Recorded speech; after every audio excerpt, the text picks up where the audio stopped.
Hello students, welcome to our school, Janata high school and junior college Shirol.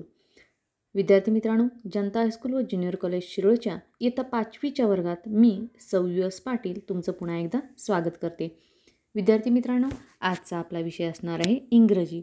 मागील 2 तासाला आपण ॲलोनिष्का ह्या स्टोरीला ही स्टोरी सुरुवात केली होती, लक्षात घ्या. बघूया आपण आता याचा पुढचा भाग.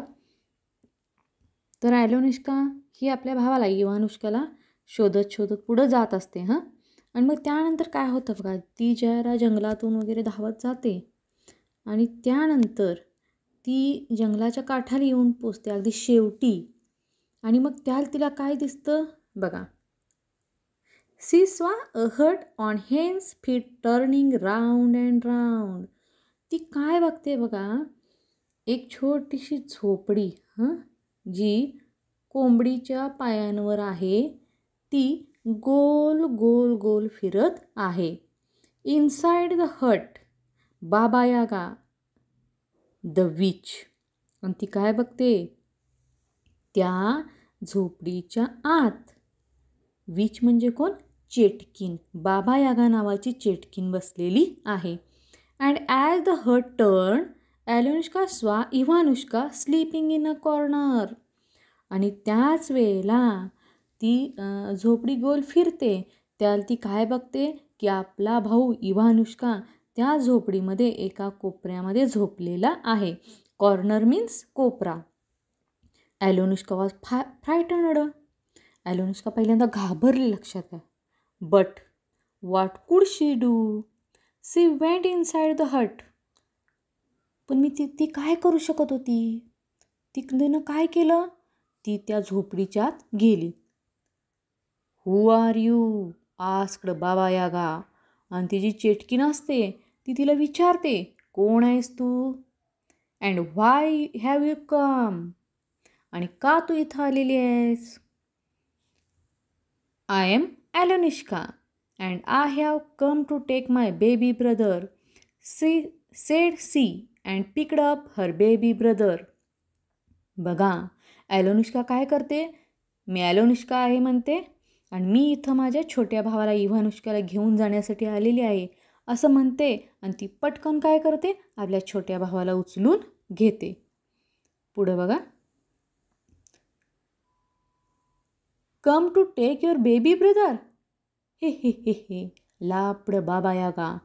आणि ती चेटकीन हसते मोठ्या मोठ्यानी, म्हणते, काय तू तुझ्या भावाला नेण्यासाठी इथं आलेलीस. I have got your baby brother and now I have got you too. बघा काय म्हणते ती, मी तुझ्या छोट्या भावाला तर आता आणलेलंच आहे इथं, आणि आता त्याचबरोबर काय करणार आहे, मी तुलासुद्धा सोडणार नाही. Oh no you haven't said Alyonushka. Alyonushka म्हणते, नाही तू असं करू शकत नाही. Holding Ivanushka she jumped out of the hut and began to run back home again. ती काय करते बघा, इव्हानुष्काला घट्ट धरून ठेवते. इथं दाखवले बघा चित्रामध्ये, कसं तिनं घट्ट उचलून ठेवले आपल्या भावाला. आणि ती काय करते, त्याला तसंच पकडून ठेवते आणि पटकन त्या झोपडीतून उडी मारते आणि घराच्या दिशेनं पळायला सुरू करते. देन बाबा यागा द विच कॉल्ड द गीज. आणि ती बाबा यागा मग काय करते, पुन्हा त्या कलहंसांना बोलवते की ज्यांनी इव्हानुष्काला उचलून आणलेलं असतंय. Go after the children and bring them back to me, she shouted. ती ओरडते त्यांना, पटकन जावा म्हणते त्या मुलांच्या पाठीमागं, आणि काय करा, त्या मुलांना माझ्याकडे घेऊन या. The geese went flying after the children. आणि ते कलहंस पक्षी काय करतात, त्या मुलांच्या मागं उडू लागतात, त्यांच्या पाठोपाठ जातात ते. Alyonushka run and run till she came to the milk river. Alyonushka पळत असते कुठंपर्यंत, ती दुधाच्या नदीपर्यंत पोहोचेपर्यंत. Milk river hide us please quickly. ती काय म्हणते, हे दुधाची नदी आम्हाला लपव पटकन. The milk river hide the children. आणि दुधाची नदी काय करते, आपल्यामध्ये त्या मुलांना लपवून ठेवते. The geese couldn't find them and turn back. आणि मग त्या हंस पक्ष्यांना ही मुलं दिसत नाहीत आणि त्यामुळं काय होतं, त्यांना बघतात, शोधतात. ती मुलं दिसत नाहीत म्हटलं ते काय परत जातात. Alyosha began to run again, but the geese saw the children and they came after them. Alyosha पुन्हा पळायला सुरू करते, पण त्याच वेळेला काय होतं, हे जे गीज पक्षी असतात, हे हंस पक्षी असतात, ते काय करतात, ह्या मुलांना बघतात आणि पुन्हा ते त्यांच्या पाठीमागं जातात. Holding her brother Alyosha ran and ran till she came to the apple tree. आणि आपल्या भावाला धरून ती पळत असते कुठंपर्यंत, त्या सफरचंदाच्या झाडाजवळ येईपर्यंत. Apple tree hide us please. Quickly the Apple tree hide the children in its branches. आणि मग ती म्हणते, हे सफरचंदाच्या झाडा, आम्हाला दोघांना लपव.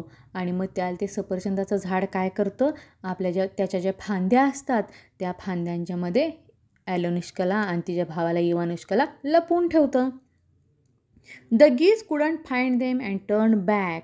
आणि मग ह्या हंस पक्ष्यांना ही मुलं दिसत नाहीत, ते त्यांना बघतात, ती मिळत नाहीत म्हटलं ते काय करतात, पुन्हा पाठीमागं वळतात. पुढं बघा. Alyosha began to run again, but the geese saw the children and flew after them. पण पुन्हा काय होतं, ते हंस पक्षी ह्या मुलांना बघतात आणि ते पुन्हा त्यांच्या पाठीमागं उडू लागतात. Holding her brother Alyosha ran and ran till she came to the oven. आणि मग आपल्या भावाला घट्ट पकडून Alyosha पळतच राहते कुठंपर्यंत, जोपर्यंत ती पावाच्या भट्टीजवळ येत नाही तोपर्यंत. Hide us please oven said Alyosha. Alyosha म्हणते, पावाची भट्टी आम्हाला पटकन लपव. Quickly the oven hide the children. आणि पावाची भट्टी त्या मुलांना पटकन आपल्यामध्ये लपवून ठेवते. The geese couldn't find them, they flew round and up and down, but it was no use. बघा, मग हे हंस पक्षी काय करतात, त्या पावाच्या भट्टीनं भट्टीभोवती गोल गोल फिरतात, वरती बघतात, खाली बघतात, पण त्याचा काही उपयोग होत नाही. At last they turn and flew back to the Baba Yaga. आणि मग शेवटी मात्र ते वळतात आणि पुन्हा बाबा यागाकडं, त्या चेटकिनीकडं परत जातात. Then Alyosha crawled out of the oven with her baby brother and ran home with him. आणि मग त्यानंतर Alyosha काय करते, त्या भट्टीमधून आपल्या भावाबरोबर काय करते, क्रॉल्ड आउट म्हणजे काय, सरपटत, त्या भट्टीतून सरपटत ती बाहेर येते आणि घरी जाते. And before long father and mother came home too. आणि त्याच वेळेला तिचे आईवडीलसुद्धा काय झाले असतात, घरी आलेले असतात.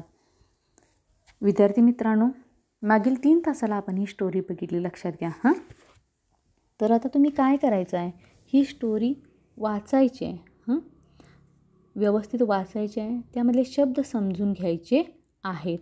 आणि त्याचबरोबर तुम्हाला इथं होमवर्क दिसतोय बघा, आहे का. Question number 3. Alyosha's story is given below in short. Read it and fill in the blanks. खाली Alyoshaची स्टोरी थोडक्यात दिलेली आहे, ती वाचा आणि गाळलेल्या जागा भरा. आता ह्या गाळलेल्या जागा आहेत, तर तुम्ही काय करायचं आहे, स्टोरी पहिल्यांदा वाचायची आहे आणि ह्या गाळलेल्या जागा तुम्ही भरायच्या आहेत. ओके. आणि हाच तुमचा आजचा काय असणार आहे, घरचा अभ्यास असणार आहे. ओके. Thank you friends.